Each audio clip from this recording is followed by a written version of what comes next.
My name is Karn Carlor. I taught school for 4 years while attending the University of Liberia. I worked for the National Social Security and Welfare Corporation as claim assistant. I served as general coordinator to the People's Redemption Council from 1980 to 1981 December. I served as national director or executive director for the National Readjustment Commission from 1993 to 1996-97. By profession, I'm a social worker.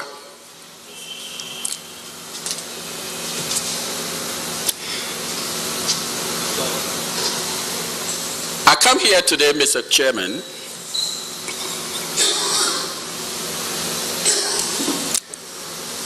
when I first got your letter to appear before this commission, my initial reaction was not to attend.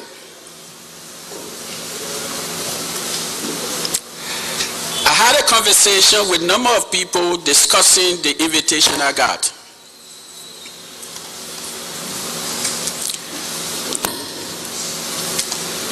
I got uncomfortable for a number of reasons. I started to ask myself, why is this commission drawing a line on 1979? Why? But as a professional social worker or clinician, I said, the entire population of our country was dislocated. I said, our country is polarized. I said, there's something not going to that commission will cost me.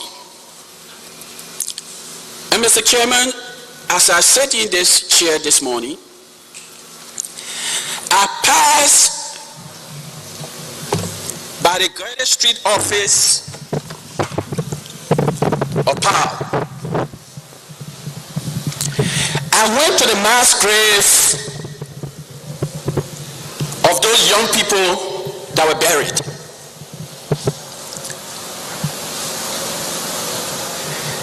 And I said to them that I'm coming to TRC to tell their story.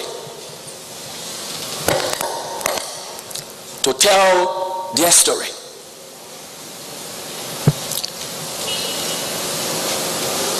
And so please, if you don't mind, Mr. Chairman, and those of you who want to join me, please let me just say a silent prayer to those young people, to those men and women who now laid on Garden Street. May their soul and also rest in perfect peace.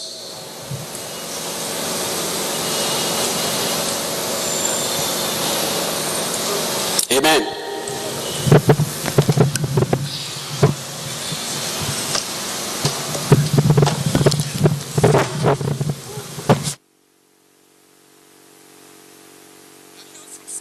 Chairman, my parents are originally from Kabade, southeastern Liberia.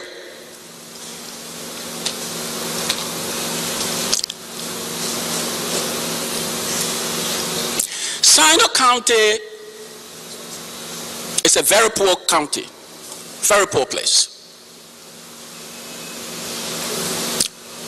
Mr. Chairman, where I come from, for over 150 years, I even say up to this morning, there's no school, sir. There's no safe drinking water. No roads. No clinic.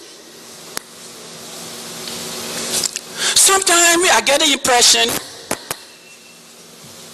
that where I come from is not on the map of Liberia.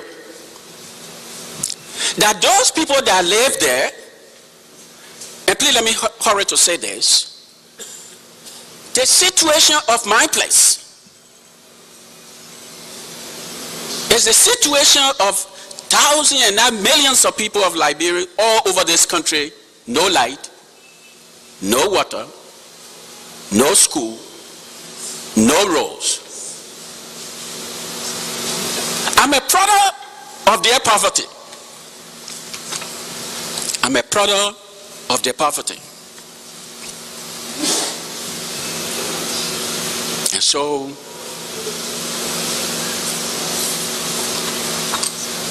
but there's something else you need to know, Mr. Chairman, member of this commission. In southeastern Liberia,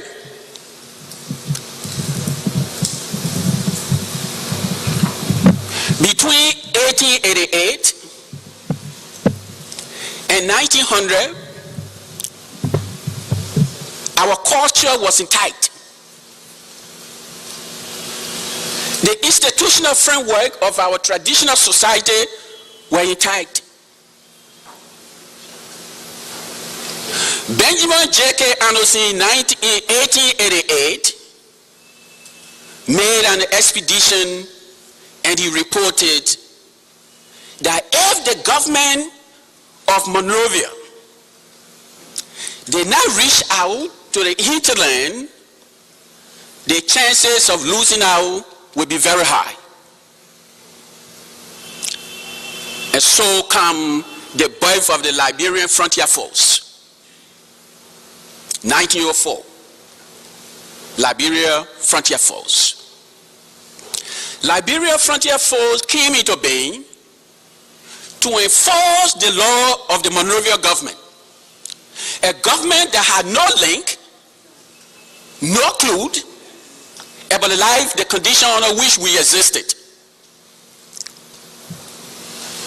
And so the Frontier Force came and they invaded our privacy.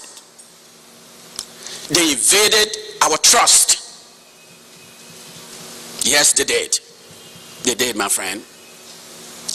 My great-grandfather was paramount chief then. When the Frontier Force came, they wanted to pay tax. They wanted to enforce tax payment.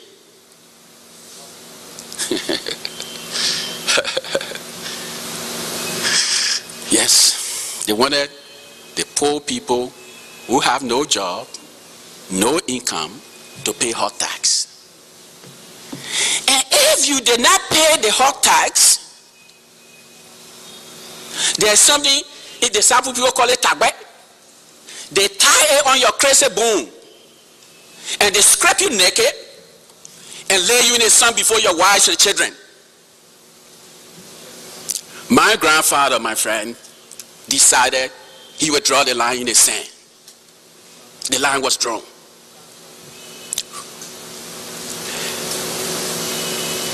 My family, Mr. Chairman, took on the Liberia Frontier Force.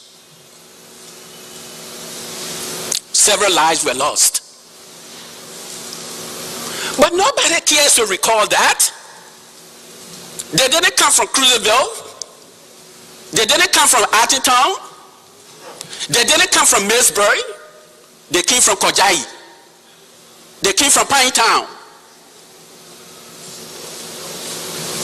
They were from southeastern Liberia. They couldn't read. They couldn't write. So who cared? They didn't know about it. Why should somebody pay attention to some little heathen, some little native person? We just killed them.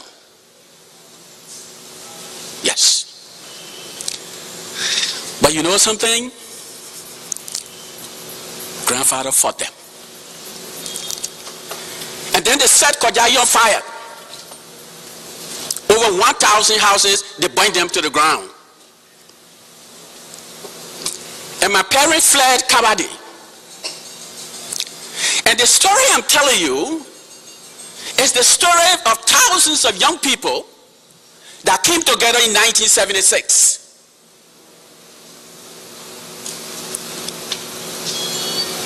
My story is the story of thousands and thousands of young people. We recruited in Nima, all over Nima. We slept in every town in Nima. We recruited in Bon County to build power, even though the government said it didn't exist. We recruited in Lofa, in every town, and the government said no power man here. We recruited in Bassa. I remember the superintendent said, Mr. President, when you come here, you will war and you will not see a fly that look at power. Yes, we did. But so what happened to my parents, and what happened to thousands of parents that were from the indigenous background? What happened to them?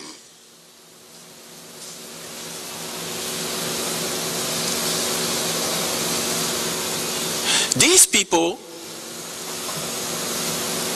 what brought us here, Mr. Chairman, I show you, be a lawyer, you know, you agree with me. It's power. How power is allocated and how power is exercised. That what brought us here. Power. And the reason I'm putting emphasis on power, Mr. Chairman, power is pivotal in the allocation of goods and services.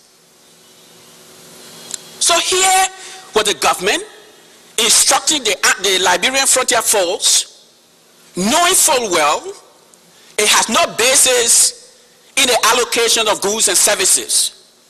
It did not understand the aspiration, the hopes, the dreams of the poor people. Yet they claim to represent them. And the native people supposed to accept that. Native men supposed to accept that. To you young people who sit in your Thai workshop this morning, wherever you're doing, wherever you're discussing, to all of the young people throughout this country, I'm dedicating this conversation to you. My son, born 1982, he's now 26. He works at General Electric in Connecticut, USA. In a conversation, I was telling him that the TRC invited me. He said, but what do they call you for? How come they call granddaddy? Somebody call somebody when they call granddaddy? I said, no, Karn. Your granddaddy, nobody. He nobody. And thousands of parents that were killed, did nobody. He said, how come? I said, because they were natives. You got no right. Read the interior regulation, my friend, promulgated by Arthur Barkley. Read it. You guys have access to resources. Read it. What did that regulation say? Native men get no right, in essence.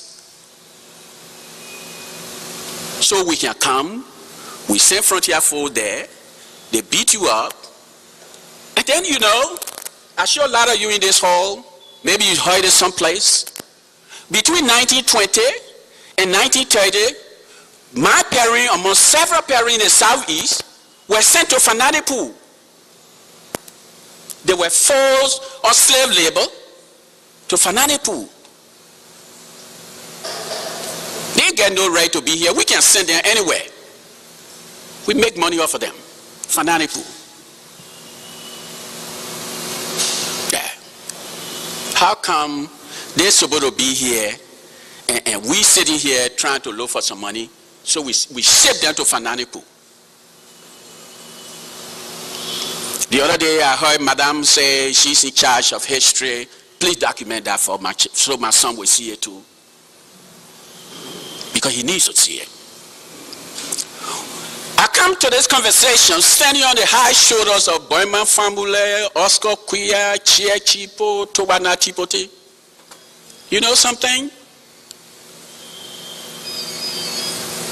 I was in the 11th grade when I saw Tipoti when he came to do this kind of work. This guy had a PhD already. Imagine 1971 with a PhD. This boy could have made any amount of money in this country. He could have.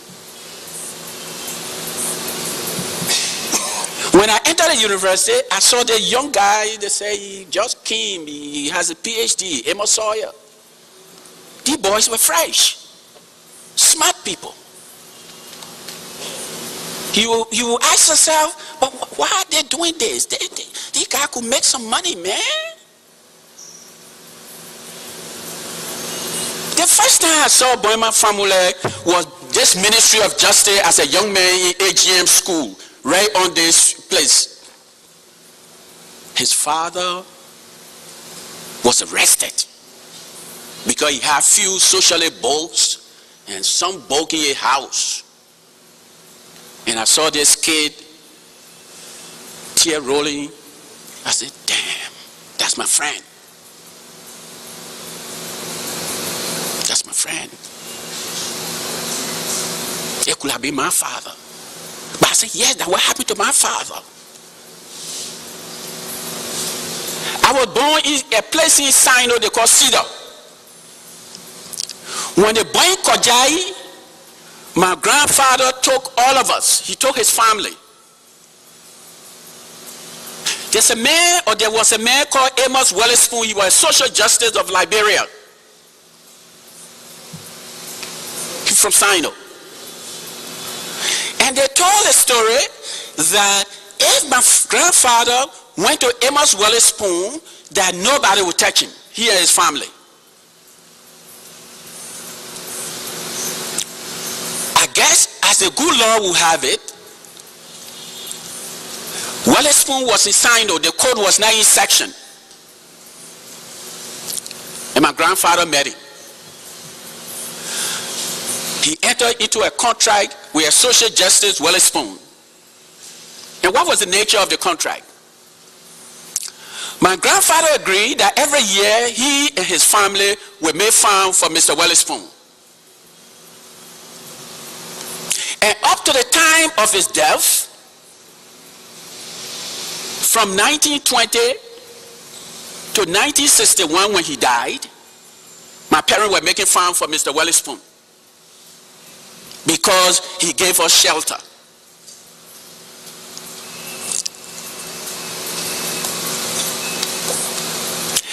And what happened to my grandfather or my grandparents, I want to say successfully, that was the plight of several families throughout our country.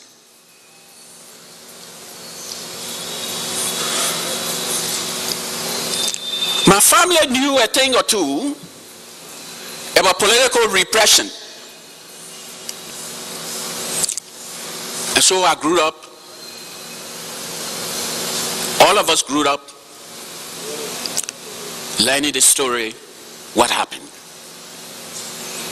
I agreed to come here, Mr. Chairman, because I want to talk about what happened. I don't want to editorialize the conversation. I want to tell you what happened. So, TRC sent this letter, and I started to say, but why TRC though? Why are they doing this? I said, after the execution in 1980, in the cycle of the True We Party, they believed there were certain people who initiated, who engineered the execution of the 13 people. And those people must be killed at all costs. That conversation from 1980, I say up to today, they believe there are certain people who led to the execution of the 13 and the Mogadivi. And this country was looking so nice. This place was so beautiful. Until the native children the good-for-nothing children who would not have succeeded anyway came here. We were doing very well. But let me say to you, to those of you young people who study in the Atai Shop or at the University of Liberia, at Cottington, all over this country, when they say Liberia was nice, you know what they're talking about? Monrovia highlights.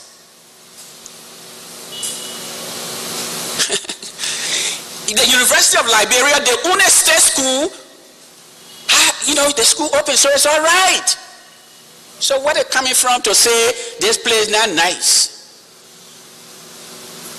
Yeah.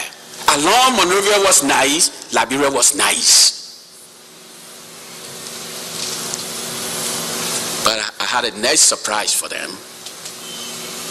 Nice surprise for them. I beg to differ with those who say Liberia nice.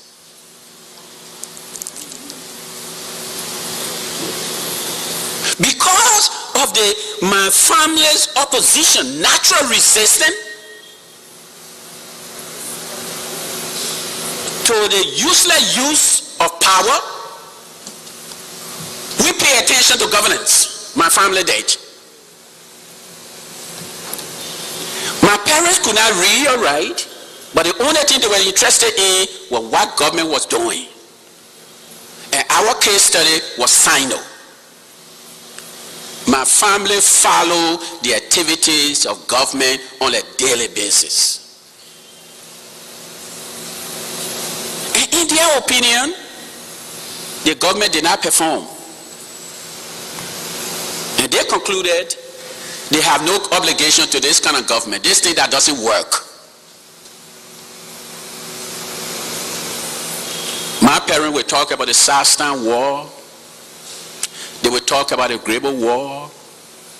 They would talk about the fighting Sino. And my grandfather would say, this country will never ever turn the corner until we have our own children in the house. I didn't understand what he meant when he said in the house. He was talking about the House of Senate and House of Representatives. My grandfather, and I show many grandfathers from the four corners of this country, believe the only way we make progress until we send our own people into the House of Legislature. That as long as we fail to get our people into the House, we'll not do well. I heard that conversation until my father passed. My grandfather said something else, Counselor. Whenever the native people had issue in Sino, there was nobody to represent them. Nobody. And so my grandfather, you would say to all of his grandchildren, the seven people they call lawyer Cantana. Cantana. Yes. My grandfather said his children must go to law school. And I'm talking over 50 years. This guy who can't read, who can't write, was insisting that his kids learn the law. And so our family, my family, and the family of many throughout our country send their children to law school too. So that when something goes wrong, they too can have someone to run to. My family raised few lawyers. They did well. Few of the guys are financial analysts. They did well. But my parents trained me to oppose this thing that doesn't work. That was my assignment. My assignment was to oppose this thing that doesn't work for everybody. And so they told me how David Coleman was dragged, was killed. They would talk about Nancy Branell, this lawyer, this indigenous man. My family will talk about D12, this knowledgeable man, well-learned. They will talk about morale. I went home in 1968 and I had a conversation with my father. I told him I saw family, they were beating him. Henry Boyman family senior. And he said, my son, they have always beaten our good people. They try to subjugate them. That's what they have always done.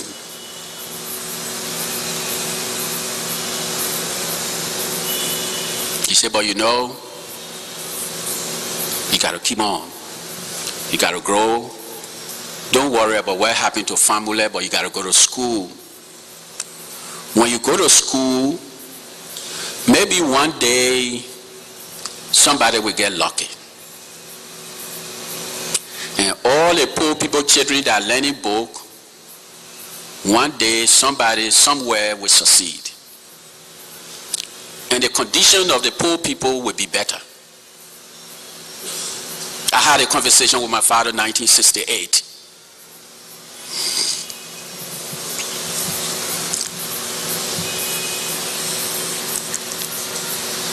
My grandmother would say, we fought war, we fought the people. The people, they killed, they burned our home. And she would say, but you know, the thing that used to give me trouble, that I don't understand.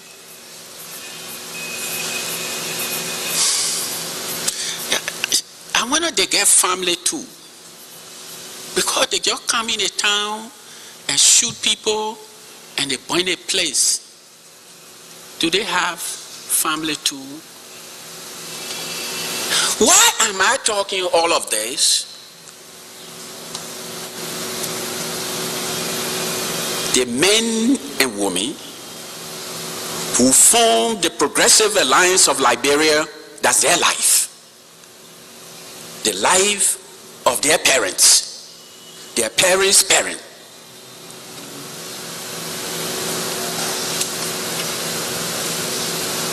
And then, you know, my father said, you know, he decided to take me from Sino.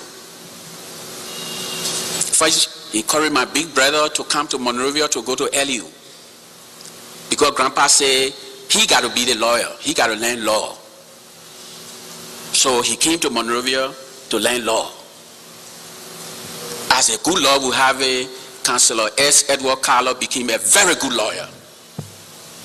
Became a very good lawyer. He lived the dream of our grandfather. So that poor people from that side of Sino can have somebody to run to too.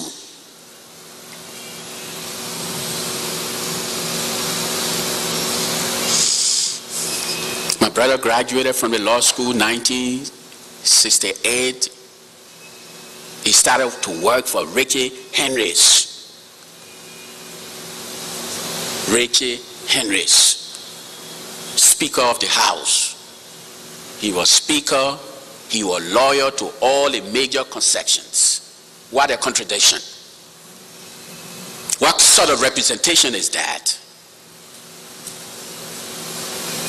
My brother worked from 69 to the date of the coup for Ricky Henrys.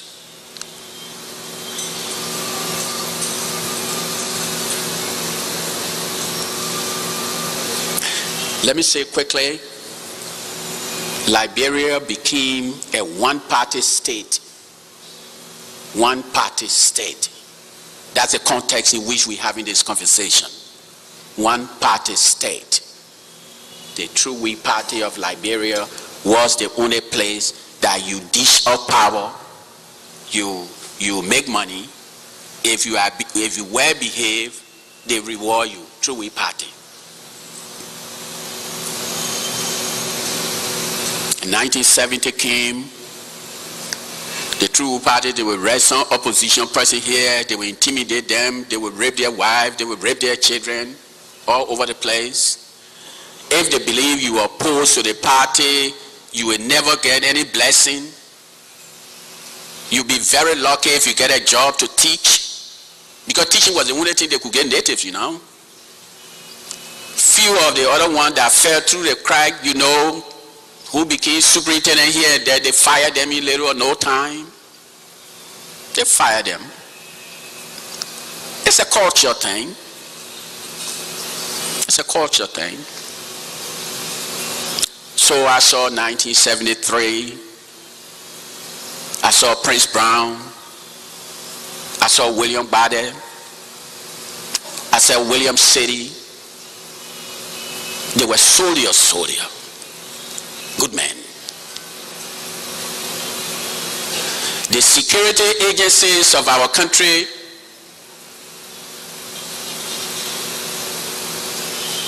they decide if you're in politics that you live or you die. They can plant any information in you, on you, in your house, on your family, and there's no way you can change that. It sticks. And so I saw Prince Brown. I saw William Bade, William City. True party say they want to overthrow them. Then I saw a very good gentleman around 73, 74. This gentleman will write about the practices of government. They call him Albert Port, the goblin business. William R. Talbot became president in 1971. By 1973-74, the Talbot family have taken over major business institutions in the country, including the rubber plantation of the place of my birth, Sino County. They had taken over everything. The Progressive Alliance of Liberia came together around that time, 1974-75.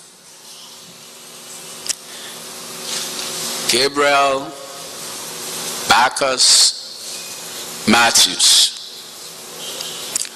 Oscar Jai Quia, Samuel Polyvius Jackson, Thomas Weweyu, Fedre Baz Gologai. These young people,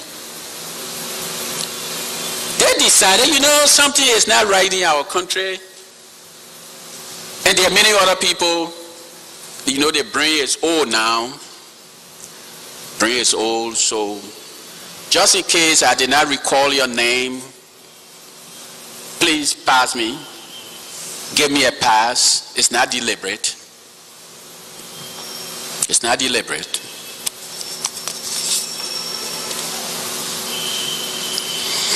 The guys came together and said, you know, something is not right. Maybe we need to do something.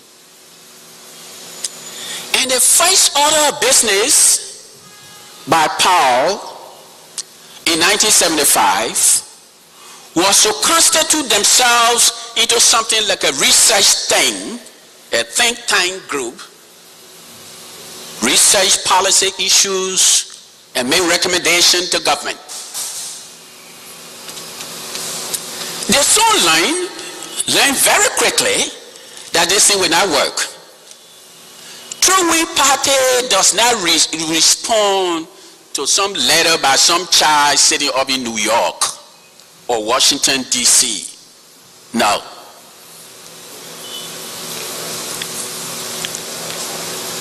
The group in the United States decided that they will publish their own newspaper. And their focus will be the government of Liberia, the workings, and the lack of it. And whenever the edition is produced, they will smuggle that paper throughout the country. In 1975, while at the university, somebody walked to me one day. I don't remember that person, but he gave me a stack of the revolution. He said, "My man, take the paper and read and do whatever you want to do." I took this paper. I fell in love with the writings. Let me say quickly, I was member of Moja then. I was a member of Moja. Everything my parents told me, Moja began to confirm it.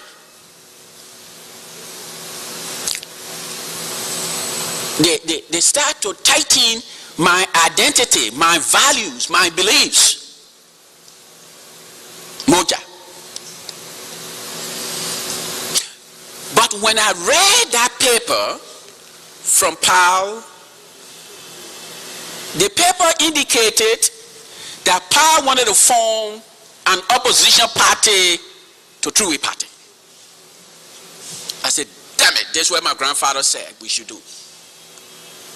My grandfather told me we should oppose these people. That these people will never ever change the condition under which our people lived. I was excited, blown away. And they had some form in our edition for you to, fill a form, and I did. I filled a form. At the time, I was Secretary General of the Liberian Student Christian Council based in the YMCA. I grew up in the YMCA as a kid. I'm a product of the Grey Y. I'm a product of the High Y. I went through the Model United Nations General Assembly thing. I went through the National Older Boys Conferences from 7th grade through 12th grade. I thought the YMCA did pretty well with me and with a lot of other young people. They prepared us. I'm not even going to talk about student government.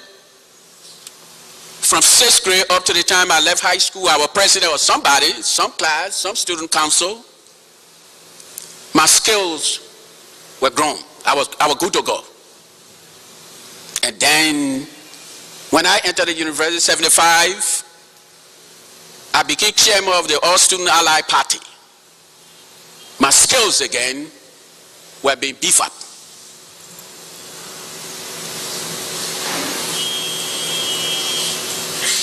But there's something my father told me, and I must share with you. He always advocated fairness, objectivity. And so through my work, I try to be fair to people. Even if I'm opposed to you, I try to see reason in your own advocacy or lack of it. 1975. Mr. Matthew dropped me a note through the YMCA stating that Powell was considering coming to Liberia. I said, whoa, then that war back. So all my men there, we'll crack jokes, say, damn man. True body people will kill people. And we'll laugh. But we laughed at something that we later on became to know that it was not a joke. It was serious business. From 1976 to 1980, we talked to every major family in this town to find out what it is about doing political thing.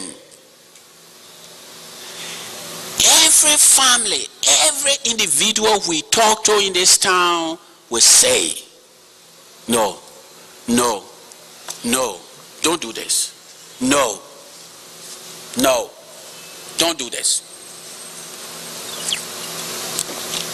They will say, can you just find somewhere to go? You in college? Why you want to do this? You will bring trouble to the family. True we party? What? And Matthews finally landed here with Samuel Polybius Jackson, Oscar Jai Queer, to meet with President Talbot to impress upon the president and member of the True We Party that we're ready. We're ready to organize our party.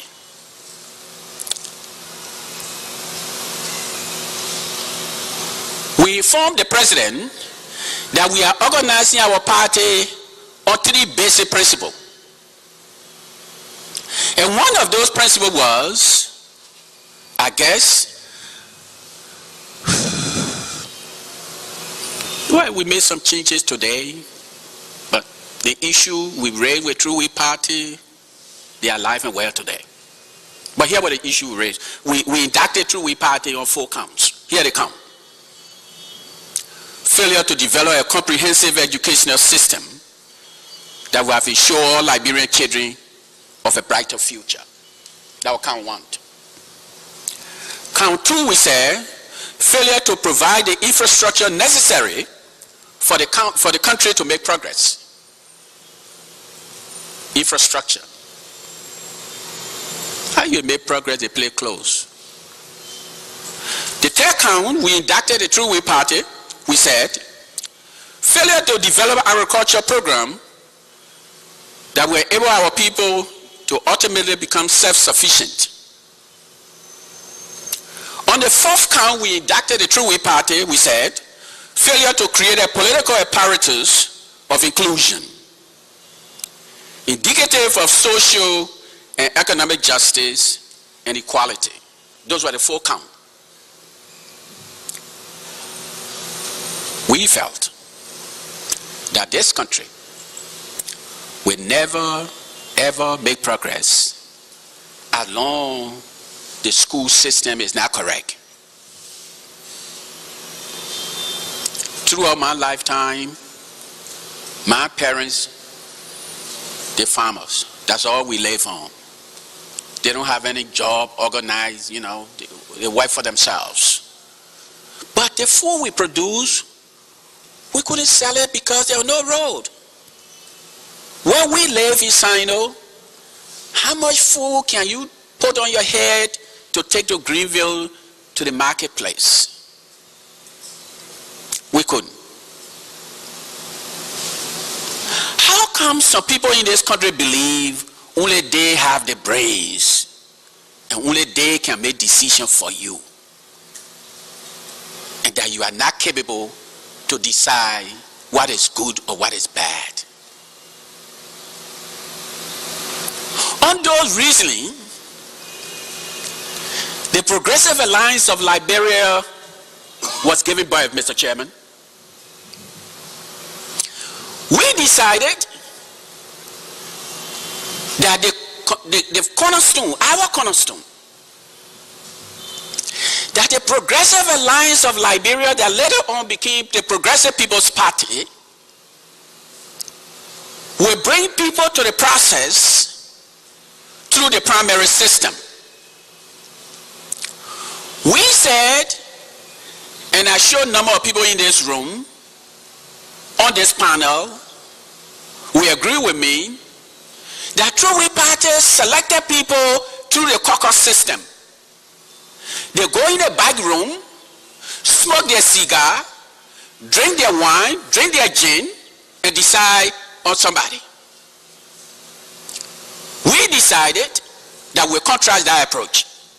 That approach will not help our country. And so we adopted the primary system.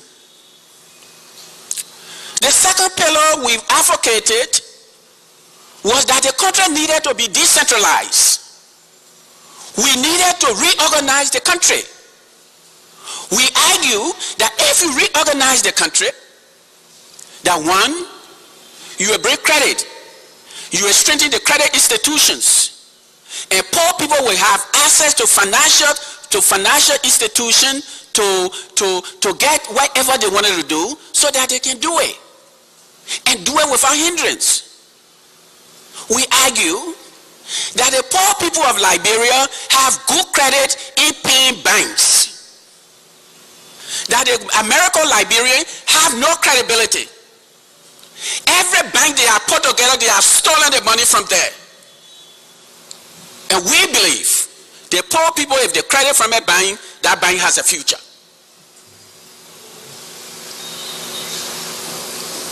The third piece, we say, Liberia will have to socially engineer progress. We have to craft progress. We have to define the boundaries and limits so that our people will make progress. We said in power that this country deserves better. We deserve better. But of the three things I named that made power different was food. Food. Food. Those of you who are learned people here, and throughout this morning, throughout the country who hear this voice, what did D2S say about food in 1944? What did he say? Go read it. This commission has assets, you have partners that have money. Ask them to do the research. 1944. What did they say about food? Here's this country that eat rice 4-5 times a day and have no program to produce it. What kind of business is this? What's wrong with us? What is wrong with us? And the commission say Liberia problem from 1979. Mr. Chairman, please forgive me. For whatever reason you drew the line, it's unacceptable to me. It's unacceptable to me, oh man. I'm sorry. How can you ignore the history, the banditry, the atrocity in this place, and you draw a line on 1979, Mr. Chairman? How dare you? You are a lawyer, my friend. You are a lawyer. How can you? How can you let them? You guys have your records. I mean, you have good record, man.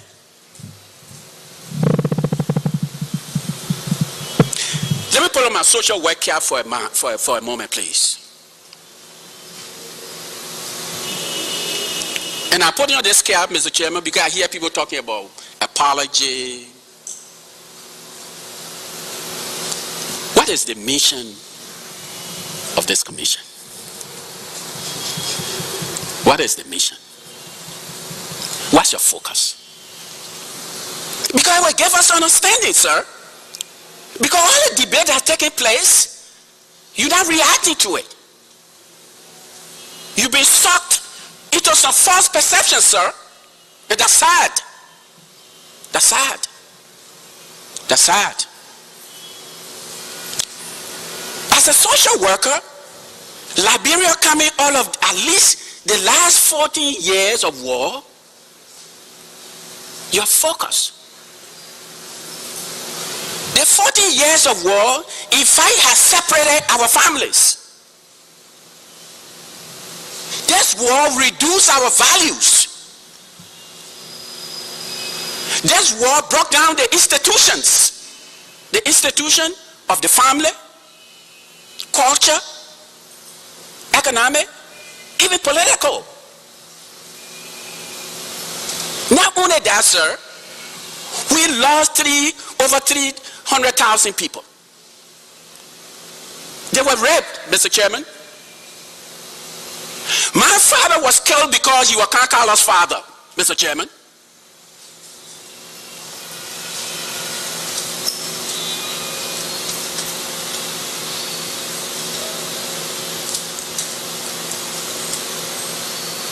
The only crime he committed, he born this crazy fella. Yeah.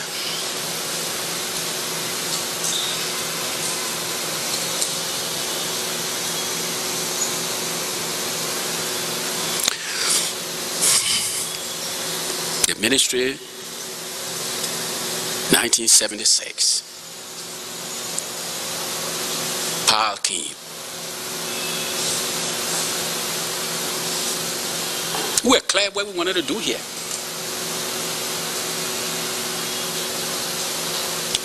When we came here, those of us who were on the ground, the guys that came from the States, Blamo Nelson, Matthews, Alfonso Kawa, DK Wonselier graduated from Cuttington with a math degree. The son of a chief. This kid, I've seen pretty bright people. DK Wonselier, very bright kid. We were trying to put together power. And we thought that those of us who were here, I never went to America, I'll be here. My parents brought me from Sino 1962. 9 years old, 1962. Everything I learned through those years up to 1983 was here. I'm one of those that you can call locally groomed. I went to school only here. Know nothing about nothing, communism, socialism, come from communist country and all that stuff. I grew up in this town. I learned to study this town. I told you the YMCA did me some good. I visited every county before I graduated from high school. Every county. YMCA, they were doing national older boys conference. They were doing some vacation thing. They were always doing something. The national student movement, Charles Minor, now Liberian ambassador, I understand they recently replaced him to Washington. Charlie carried us everywhere. Before I came out of high school, Mr. Chairman, I've seen our country. I had you didn't have to tell me. I was all over Lofa, all over Maryland, all over the place. The YMCA were training us to take over leadership. I said they expose us. The girls guys, the Boy Scout, all of these, what you now famous, you call big, those are you civil society people, you call civil society, they were there those days. Their emphasis at that time was training young people to be leaders. I got lucky. If you recalled, at that time they were training young people to compete, to drill in the streets. You know, we school drill best and do this and do that. They were talking about meet the challenge. We students were smart. Yeah. And I'm saying this to say, every day I wake up, I walk through the streets, and I see our young people all over this place.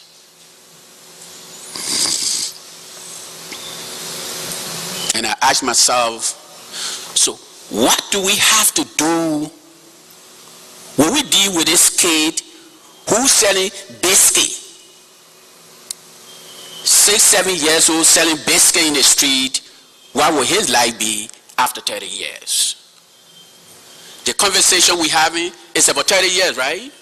What we did in 1979 or didn't do. What will Liberia be like 30 years from today? All of you, my friends, who are sitting at a Atai shop at a different radio station, let me give you an issue. What will Liberia be in 30 years?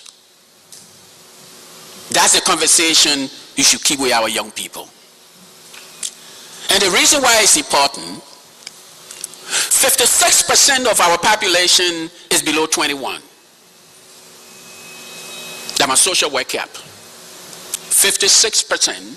If you say 3.5, if you say 4, if you say 2.8, whatever you say our population is, 56% is under the age of 21. My time, they used to say the growth rate of Liberia was 3.3. They say we're more the fastest, nation, population growth. 3.3. Now, please forgive me again, Mr. Chairman. Let me raise another question. What is the purpose of doing all these studies? The first national development plan I saw as a young kid in college who were curious, who were anxious about the future, was a plan produced by William R. Talbot. The first national development plan of Liberia was produced in 1976 by Mr. Talbot. In St. Patrick we used to say, so we ate the book. We read it, we analyzed it, and we did not see the connect between the policy formulation and the resource allocation to make the policy. So you read a very nice book. We have one program in the parlor of the executive mansion, and then we clap, we drink some wine, and we go home. 1976. So Paul had a document to work with. The president 4-year development plan, 1976. We key on the implication of that plan on food. We did not see a connection. There was disconnect between the policy and what they say will come. They all come. There was no connection. When you set goal, people who are in this business, the Truth and Reconciliation Commission will provide therapy over the next 10 years. So they set a goal. But Truth and Reconciliation Committee or Commission must define some small steps so that we can get to that goal 10 years. If those steps, if there are no steps to take us to that goal 10 years from now, somebody can conclude, say this one here is a joke.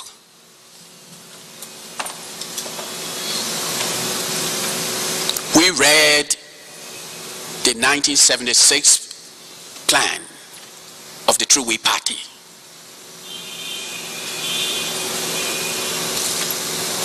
It was a castle in the air. No pillows. No pillows. And for us, it was unacceptable. So since our interest, now please understand, our party, our movement, we said we put in place the primary system. We want decentralization. We want to make sure that Liberians get in the business of creating capital for themselves and for our country. For us, we could not compromise any of those three.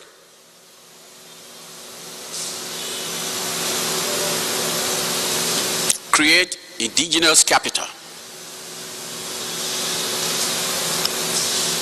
Process a policy, because you got to understand something. And some people will argue, those of you sitting in the Atai shop, they will argue with you. Liberia is a unitary, it's unitary, they're not federal. How can that all men they say we must decentralize?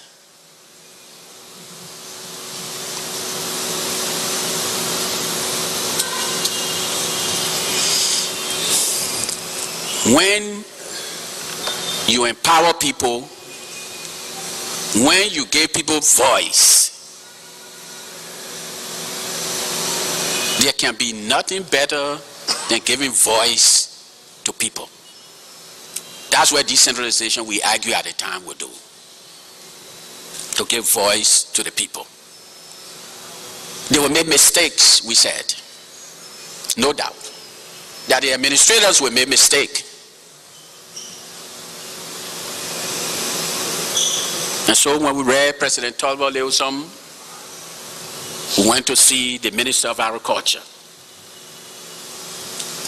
Very early 1978, after all the research, after all the assessment, every major paper written about Liberia between 1976 to 1980 we read. Every major policy paper we read. Because we were told that True We Party was vicious. And you must be able to dot the I's and cross the T's, or else you will be murdered in the morning. And so 1978, we decided to approach the Minister of Agriculture, the lady who had responsibility for food. We had a very nice conversation, and she said, you should go to see the Assistant Minister of Planning in the Ministry of Agriculture. The young brother, I think our own generation too, the Peking too wanted to prove that he too was knowledgeable and that nobody will push him over. That. I mean, the conversation was not friendly at all. Very hostile conversation we both kept. We went back to see him. We met with him about 3-4 times, talking about the food, sending letters here and there. But let me bring you up to date about something, because I hear some people in this place keep talking about it. I think between March and April 1978, we wrote the Ministry of Justice and the President of Liberia to have a political meeting in this very hall. In this hall. This hall. And we asked the President, just in case the pavilion is booked, please let us use City Hall.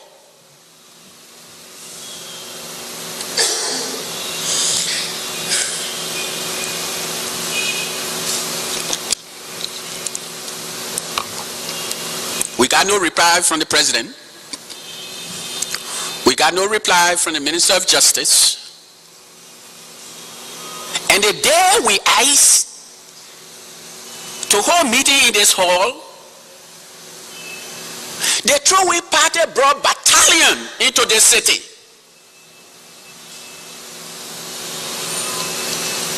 They brought the army for the first time out of the barracks. They brought the army from Camp Nama, from Camp Ramrod, from Todi. They brought them and they shut this hall down, this hall. This historical hall was denied to the people. Mr. Chairman.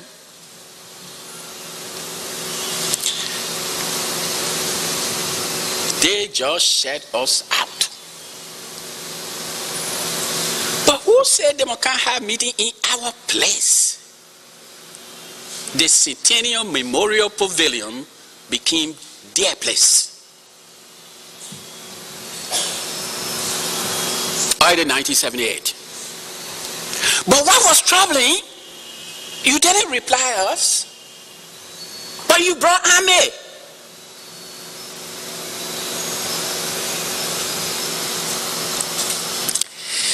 I watched the young people in CDC. I watched the young people in the National Patriotic Party. Please give me 1 second. Let me talk to you why I make this conversation with the commission. To fight power game, you got to know the rules. To play power game, you honor obligation to learn the rules and learn it well. Because the people you'll be meeting, they are crafted, very brilliant people. I just want you to know that.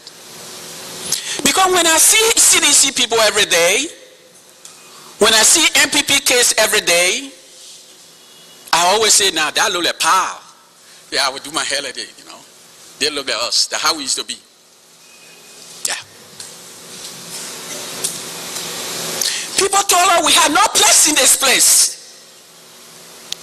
That we have no right to be here. And the only reason they told us that, Mr. Chairman, because we're native people children. We're poor people children, oh man. But why they can't find something to do? And mind you, they might not ask you where you study in school and you might not call some different thing. But you can't teach. But why you don't go and teach? But how come you're not doing little agriculture? They want to define what is good for you. My father, my great-grandfather,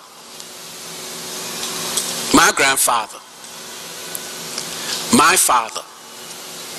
I show millions of fathers throughout the land and breadth of our country told their children what they can do, and they told them that sky is the limit. They told them. Anyone that I've seen in my life, I tell them every day, you are good. I love you. My own children, my relative children, did the pride and joy.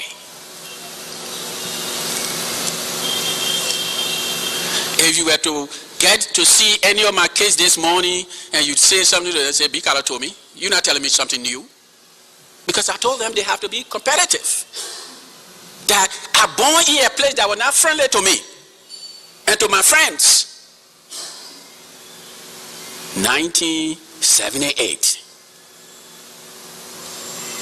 We had all of 1978, Mr. Chairman, up and down with True We Party. Up and down. Communication. We did something else, Mr. Chairman. There's nobody of significance in the town we didn't talk to. We had no problem walking in somebody's house or office to just question them, what do you know? Because it was important to us. We're outsider, man. We knew we were outsider. We knew we were truly in a strange territory. We knew that.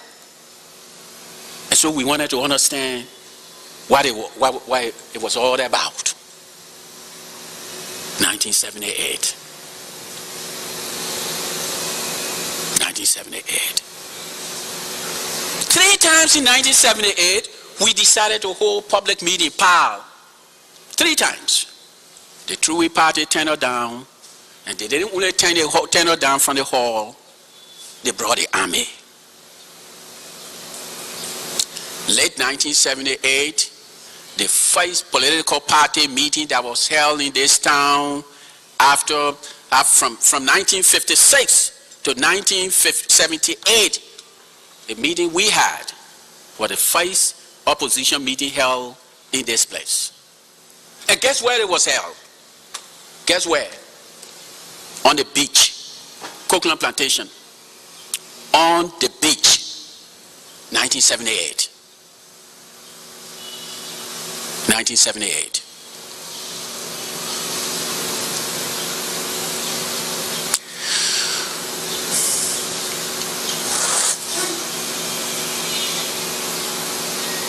You want to tell me all the public building in the town? I thought, and we started asking ourselves, but I thought this government said they want opposition. But for them, the True We Party government, did not draw a line between political party, True Party, and the government of Liberia. In fact, they were one and the same.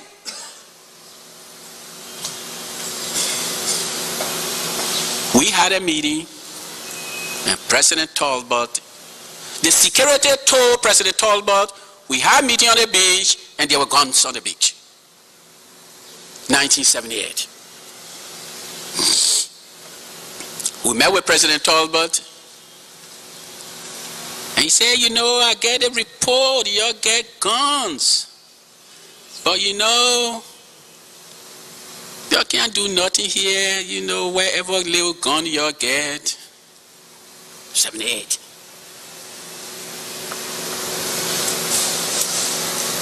The 2 points I'd like to make. The people that work in our security services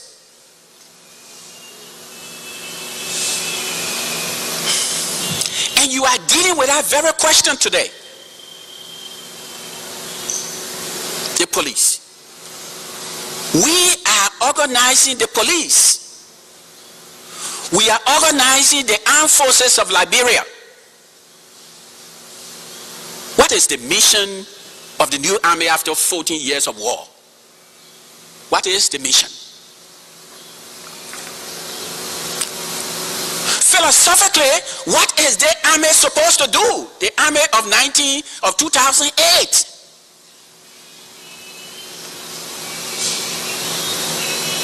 I understand some foreign people are organizing this army. What do they know about the sociology, the anthropology, the history of Liberia to constitute our army? What do they know about us? Then I hear say the police this, the police that. Who constituted the police? What the police supposed to do? What's their mission? What's the purpose?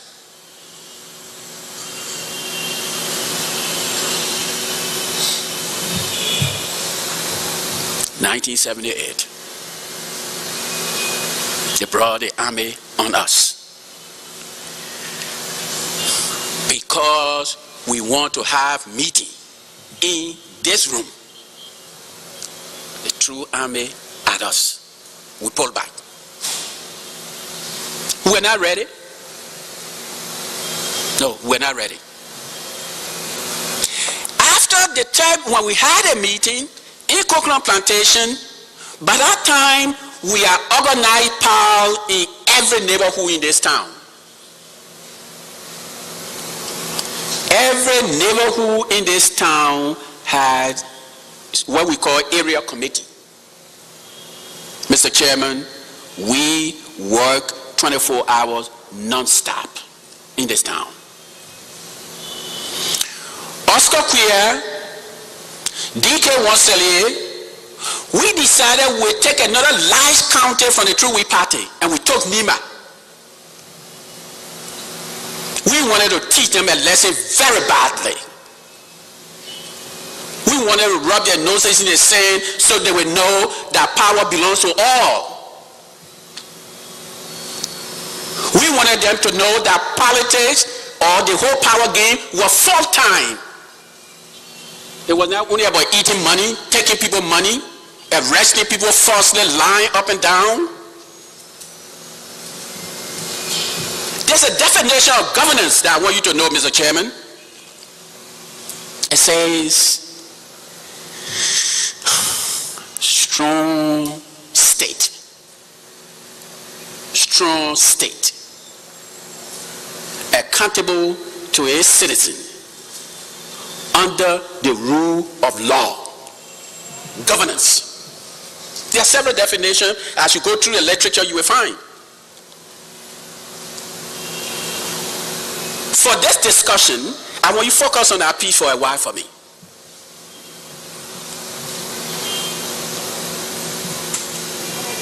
Strong state, accountable to a citizen, under the rule of law. So what is the law? What is the law, Counselor?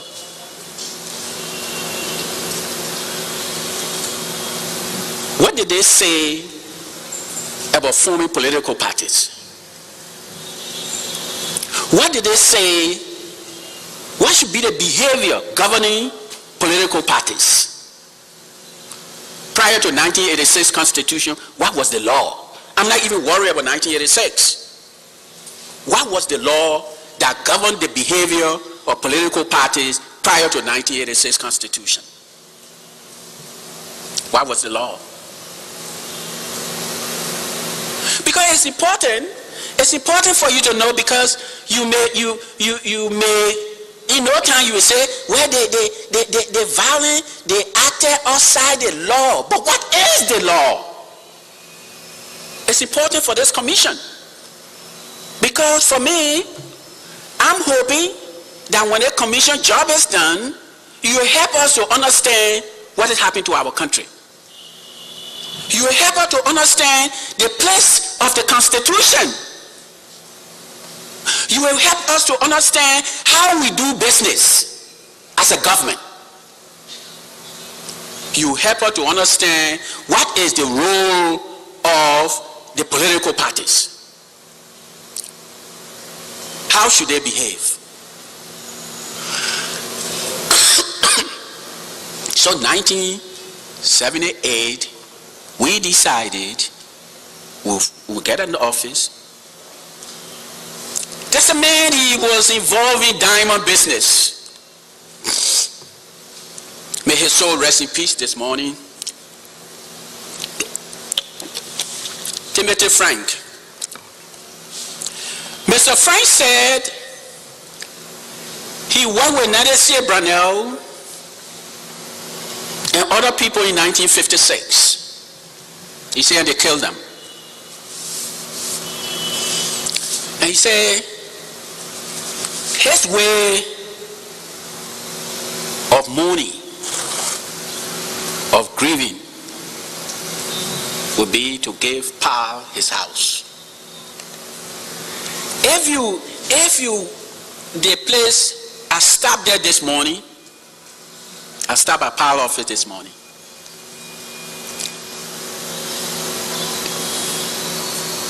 I stopped to the mass grave of the power people that were dumped there. I went there to say, I will tell your story.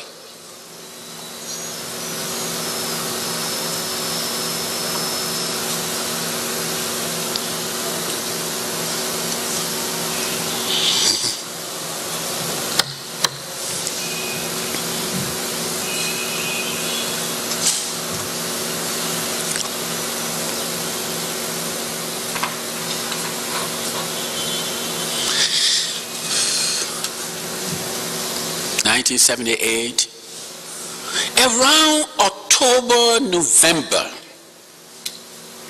all the ministries were preparing annual reports. And our people at the Ministry of Agriculture informed us that, the minister recommending rice increase. No, the Oma increasing the rice. So when we heard that, well, right around that time, please let me step by. All the area committees came together, and I was asked to serve as the general coordinator of PAL Monrovia branch. So I took a seat on the leadership table of PAL. When we got the word that the old man had recommended price increase, I convened a meeting of all the area committees.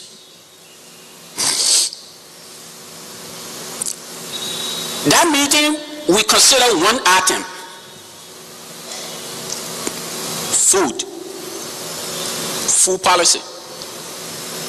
That's all the meeting was about, to discuss food policy. December 1978.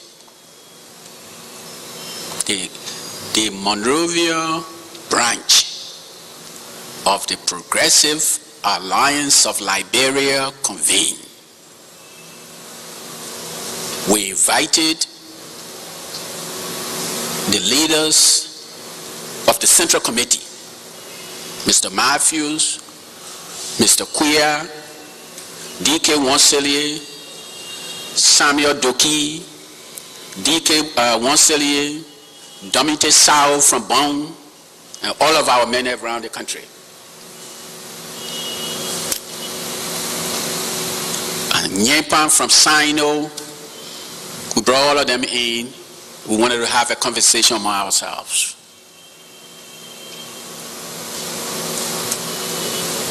I recall at the end of that meeting, we decided that we will hold a demonstration. I was instructed by the Central Committee to ensure that the demonstration take place. My mandate was clear.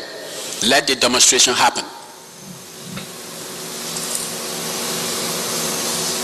December 1978.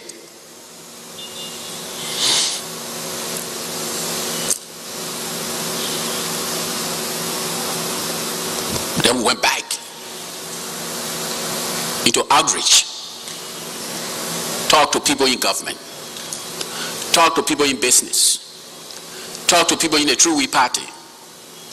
Went back to Minister Florence Chenaway. At the time, the current president of Liberia, Mr. Salif, was Deputy Minister of Finance.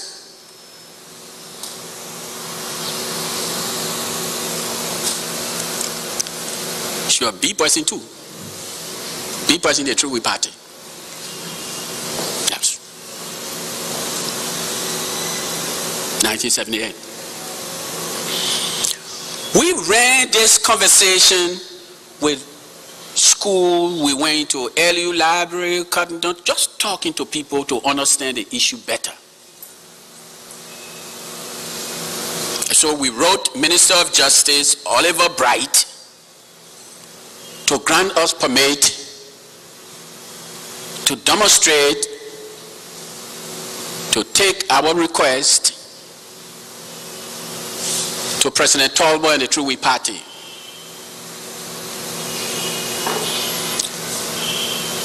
Because by that time, we have learned a thing or two about how this government, or the True We Party government, how it does business. And so we took our letter to Mr. Bright, provided a covering letter, and sent it to President Talbot. The letter we sent to President Talbot, we asked for a meeting. We asked for a meeting to meet with the president and the government.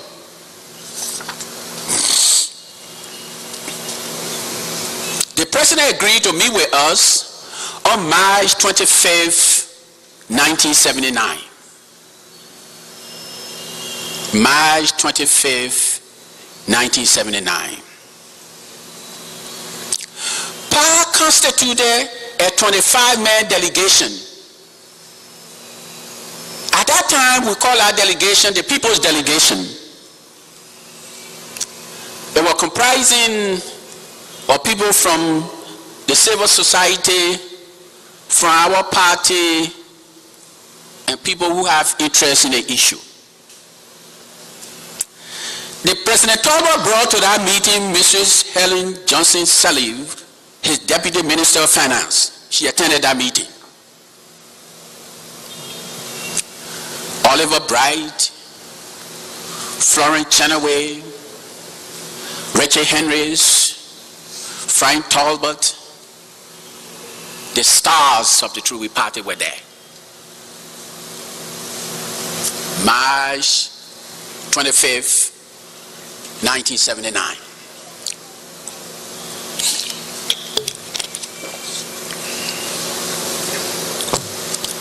At the end of that meeting,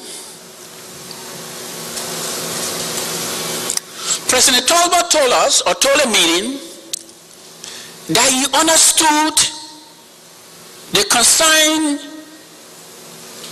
of the delegation. He said,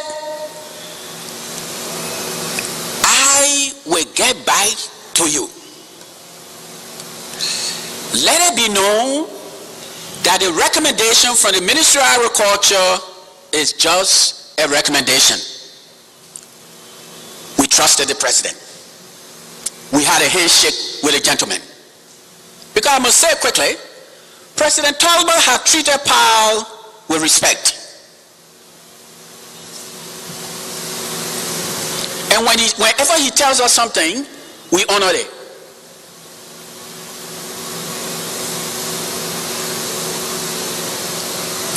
From March 25th to April 4th, we didn't get a word from Oliver Bright, we didn't get a word from Florence Chenoweth, and we didn't get a word from the president of Liberia.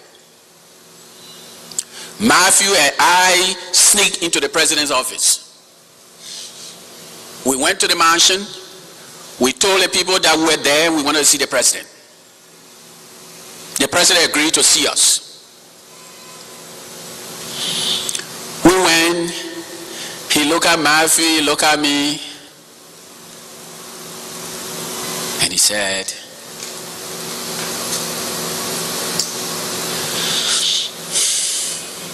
do you understand that the people that producing rice or importing rice need to make some profit?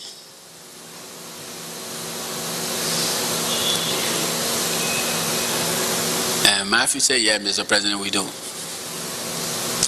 And I asked him, I said, Mr. President, so how much profit they're supposed to make? He said, Karn, your father is a farmer. You don't want so we change the way he working? I said, yeah, Mr. President. But not the way you're doing it. Because nobody reach us, Mr. President. We get rolled.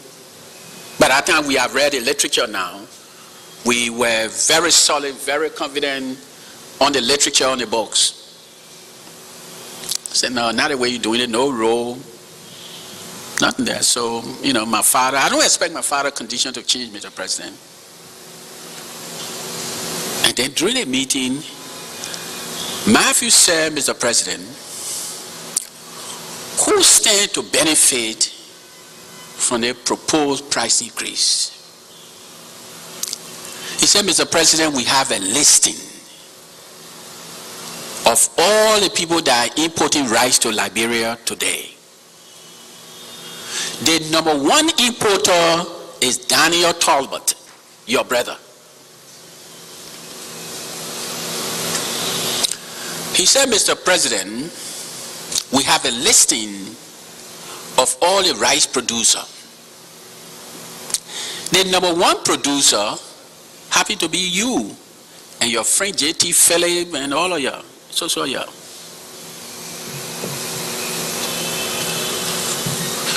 President Talbot got up. He got up. You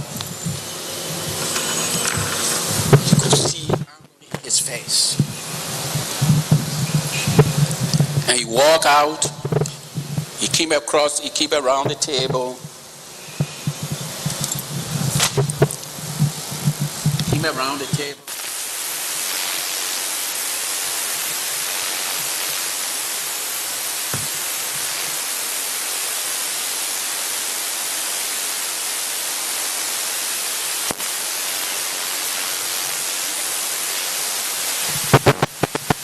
And he said,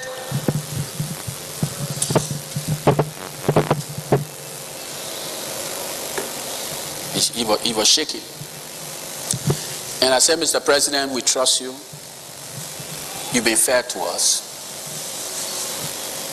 You've been firm. Please do something about the rice. And then he put his two hands. He gave me the center of Matthew and myself. He put his hand on my shoulder. He put his hand on Matthew's shoulder. And he said, I will do everything that in my power to get the issue resolved. We shook his hand for the second time. We thought we were making a gentleman agreement again. April 4th, 1979.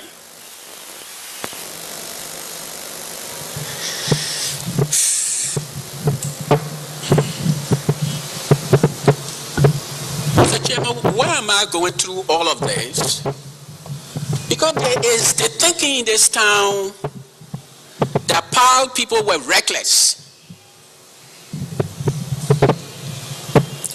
That these boys were just troublemaker. Please let me say, no, we're not. And if you decide to do a good work, and you take the profile of the guys in power, each and every one of them, take each of them, run through their life over the last 30, 40 years,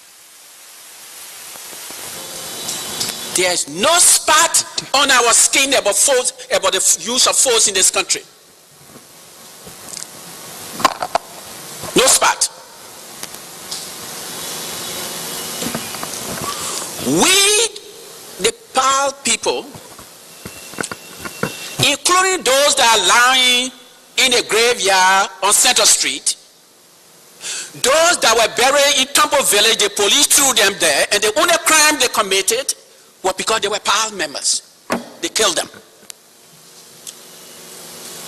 Those that dominate Bain, took on the beaches, Greenville, the sprinkler sand on, the only crime they committed was because they were Powell members. Those who were jailed in Camp 4 or in Saniquele or in Lamco area or beaten in Lamco area, the only crime they committed was because they were Powell people.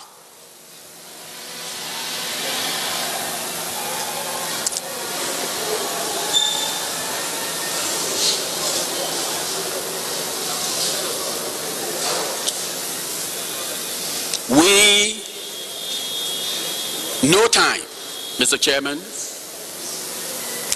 try to force anything in this town. We follow the law. Now, if somebody in this room sitting and listening to the radio say that you commit a crime to abide by the Constitution, then I submit to you, Mr. Chairman, I commit crime. If somebody on this panel, if somebody in this room, if somebody sitting somewhere in the country say Powell people committed crime because they followed the law, then we submit. I respectfully say to you, Mr. Chairman, we did not. We follow the Constitution to the letter. We follow the Constitution to the letter.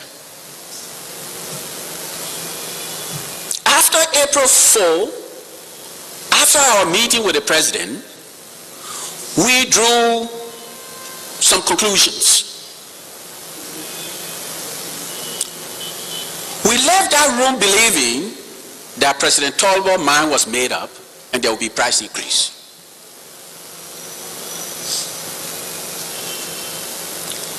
We got to Gertie Street, our Powell's office. After all the analysis and all of that,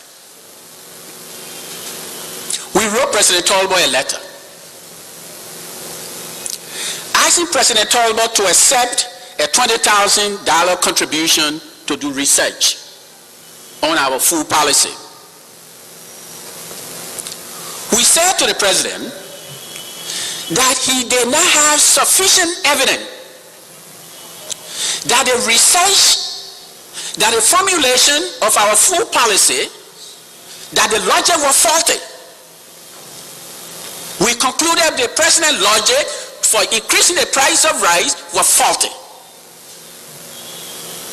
And we wanted him to reconsider the idea that we asked him to employ people to recruit people, to bring people to study the full policy of Liberia so that we can all make progress, including him.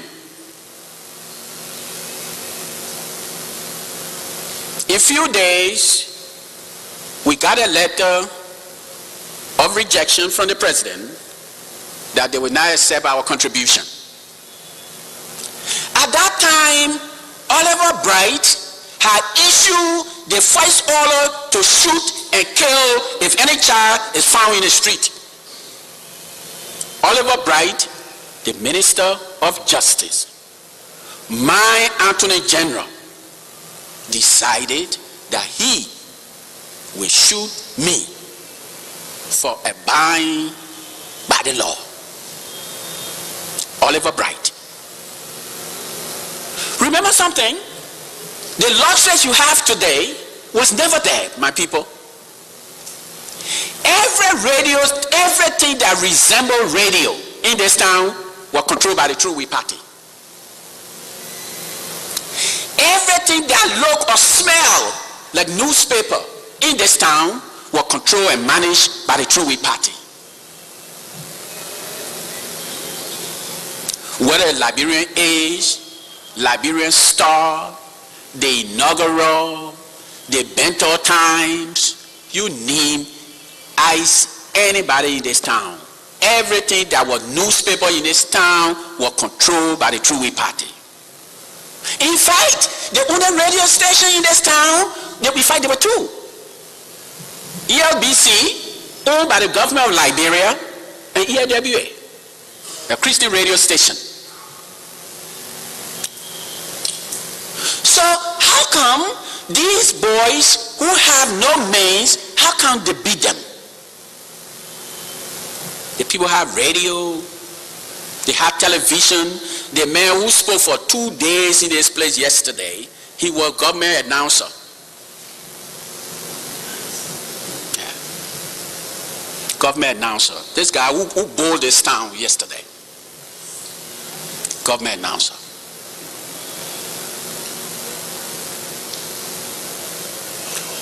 The government controlled the media then. Today, through radio, all sort of radio stations are now here. You should look back and smile and say, well, I guess we made a little progress then. With all the radio stations you get here and all the newspaper you get here, you can write anything. You can say, well, look, but we come a long way, right? So Oliver Bright issued orders. Then, seamlessly, the Minister of Education issued order that no child will go in the street for the demonstration. He has showed the president, and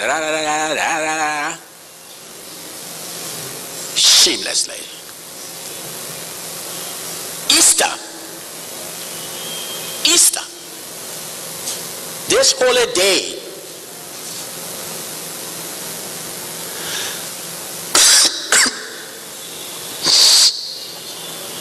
this holy day was coming. People were trying to organize themselves for Easter. And here were poor people organizing to do this work. We reconvene again. The Central Committee of the Progressive Alliance of Liberia, we reconvene, and we decided to step up our outreach. And my assignment was to see two people. Itomo Reeves, George D. Brown.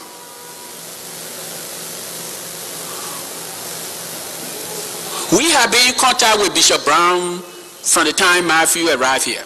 Bishop Brown, Reverend Reed, a lot of people. And Bishop would say, so come, what is it that you think you will do with True We Party? Why don't you just find one little scholarship and just go away?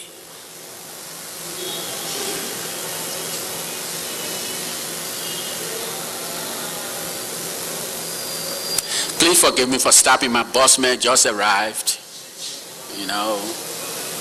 Welcome, Mr. Queer.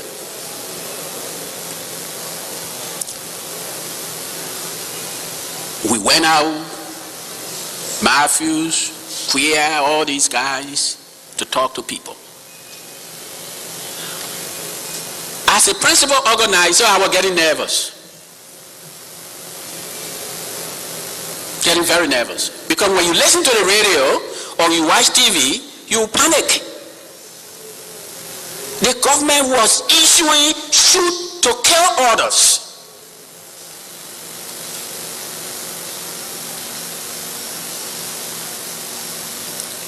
I think it was April 12, Matthew, Sawyer, Fambule met. I think somewhere, if I'm not mistaken, I think it was in the cemetery, to review everything that was happening. And the fundamental question was asked, what is it that we'll do now? I can say we have it. After that conversation, the bottom line was the demonstration would take place. Oliver Bright was hard. The police force at that time was refurbished. They had recruited a lot of the young people into the riot mood. They trained them to fight riot, to fight, do like this demonstration business, to quiet riot, and they were hard. They gave them cars, they gave them new uniforms, they get their plane, they think they were New York police, acting hard. Oliver Bright said, anything that you see in the street that shakes, shoot it.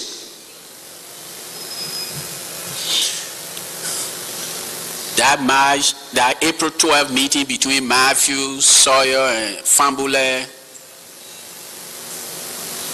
I didn't attend the meeting, but when they came from there, they said the meeting didn't go well. April 13, I remember having a meeting with Queer and Matthews.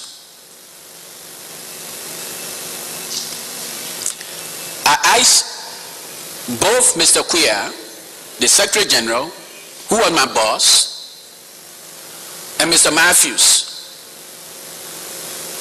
I said to them, to train and prepare a revolutionary to bring somebody to your caliber, it's hard. It's hard. It takes time to train people for statesmanship. And so, you guys should not come to Garden Street. I will take over the leadership at Garden Street and we march from Garden Street to the executive mansion and you can join us. I will send the word to all the guys who may want to be there.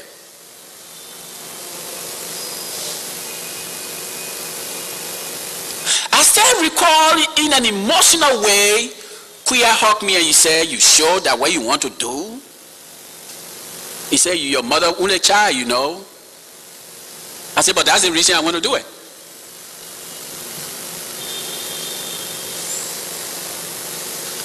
Matthew looked at me a long time. He reached out to me. He shook my hand. He reached his hand. I shook his hand. And the meeting was over. We had a deal. We are getting ready now for showtime.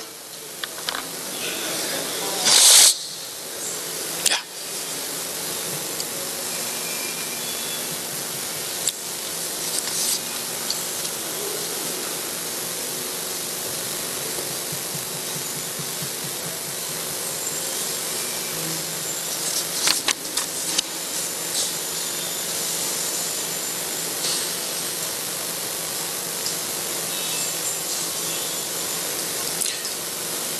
The areas committees of power. How you were arrested? At the time, Monrovia was about maybe 400,000, you know. And the police say They will shoot at 400,000 people.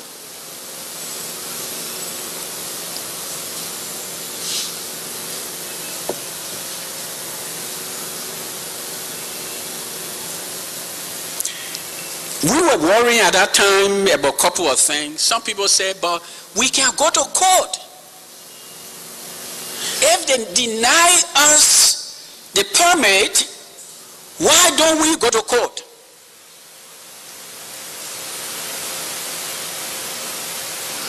And Mr. Chairman, part of your work as this True Commission, please pay attention to the justice system. Please do everything, as America, as Britain, as any nation of goodwill to help us fix our justice system, so that we can recruit independent people to the hall, people who have guts, people who have nerve and the intelligence to administer the law. You don't need flunky in the court. If we do not take time with that piece of our life, we'll have another round of 14 years. We must find a way to reconstitute the court. And some bum said, why you can't go to court? Jimmy Pierre was presiding over the court, the Supreme Court. Jimmy Pierre was one of those notorious Attorney General of Liberia in prosecuting opposition. And Paul must go before the Pierre court to ask for justice. You think we're crazy? We must go to the Supreme Court to ask the Supreme Court, please let us demonstrate small, you know. Imagine. We control the force. Politics is about force, my friend. We had a force. My friend Gabriel Matthews used to say, we have the hair count. We could beat the True Way Party any second after April 14. We were good. We were knowledgeable. We were smart. We had a lot of energy. And we didn't make a secret. No secret about that. They knew we would beat them. And they decided that we'll be intimidated at all costs. They will shoot a couple of bodies, and if the gunshot hit Oscar Kuya, so be it. Matthew, forget that. Their mind was cleared. We have picked up, there was nothing in this town between 1978 and 1979 that we did not know. You have a meeting 9 o'clock, by 9:50 we knew where you concluded. That's how good we were. Politics is full-time, guys. All of you guys who are doing political party work, and you think, and the job we need empowerment, No.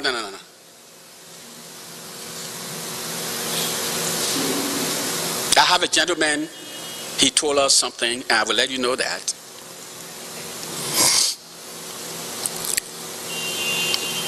April 14 came. So, the night of April 13, that we, our poet, have walked the Ministry of Justice over and over, George Brown over and over, Tomo Reed over and over, name every person of significance in the town, in the church, were trying to get involved to stop the crisis. Oliver Bright, he will not hear. We issue one thing. The Progressive Alliance of Liberia will now go to court to seek permit to demonstrate. We issue a policy statement. We issue in that statement that the Progressive Alliance of Liberia will demonstrate 3 p.m. will be on the grounds of the Executive Mansion at 3 p.m. to present a formal request to the President and the True Way Party not to increase the price of rice.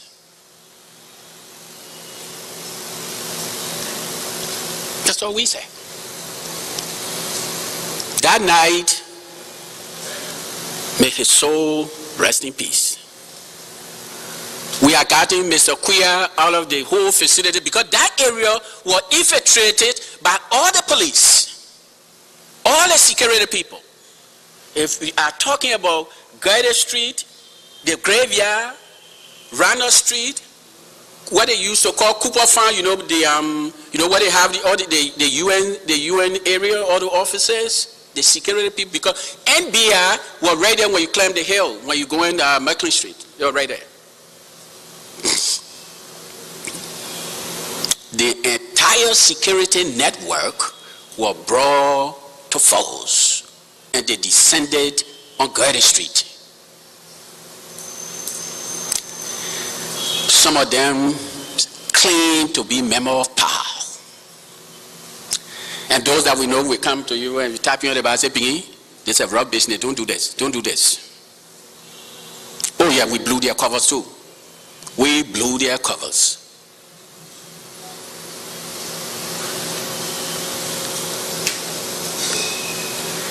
O'clock, our post show up at Power's office. This gentleman, Mr. Quia, was not comfortable leaving me in harm's way. Thank you, my friend.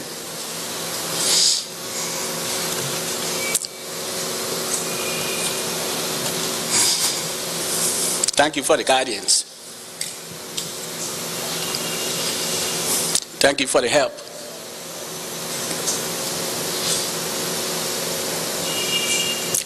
Our report came, he was looking for power leadership. I didn't know Mr. Quia have come back. I told the guy, I don't want to talk to our report. He can start talking them. Talk about their mind made up. And Oscar showed up. And our report showed up. Providence. Very good coincidence. And our report said, Quia, the president need your assurance that power will cut the foolishness off. Quia said to Abapo, we will. If we get the president to move the police, we will. He said, I will take you to Mr. Talbot. By that time, every official of significance in this town, they have fled. They fled this town. All the people that were pretending to be government officials, they ran with their pants down. No spine. They fled this place.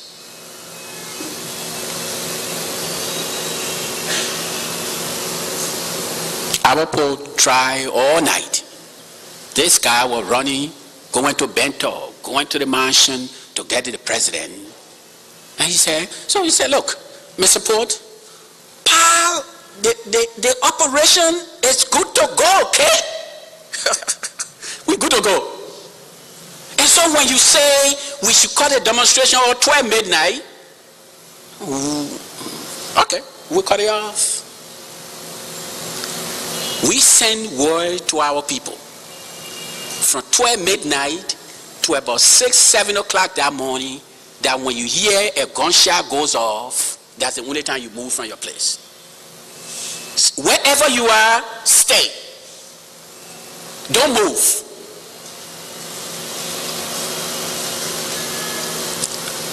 There's a man in this place, they call him Wilfred Clark. Was supposed to have been one of the security guru in this town. There was a thing we used to do, we call it cell. And cell, little some, little something to, get the word out. But Wilfred said he saw that word in a Communist manifesto. And when you talk about cell, it's about underground activities. And Paul was employing that tactic to go underground. And Wilfred Clark wanted to know. He wanted to know. At that time, Vanning Dempster was at the height of his career as a policeman. One of Liberia's finest policemen. There was this kid, we were all friends in high school, very smart kid, Gabriel Scott. He graduated from CWA. Gabriel Scott. We all graduated from high school 1972. Gabriel, he came from the other side. They chased him, he went away, he got a degree, police science or something. He got a little something, he came back looking good. The kid was looking good. They brought in one Gerald Richard, the boy from B.W. Harris. And he said too, he was a policeman. Yeah. But we learned things too. They had the police, we have our men in the police. So at least we knew what they were trying to do. The Progressive Alliance of Liberia, let me say, Mr. Chairman, we recruited day and night. We recruited. And our research, our effort revealed that Liberia were ready to flip the page.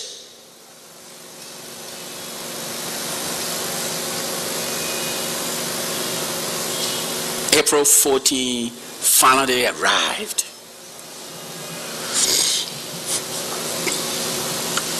About 6 o'clock, I think, between 6:30, I saw this boy approaching Gurley Street, approaching Powell office. They call him Henry Boema Fambule.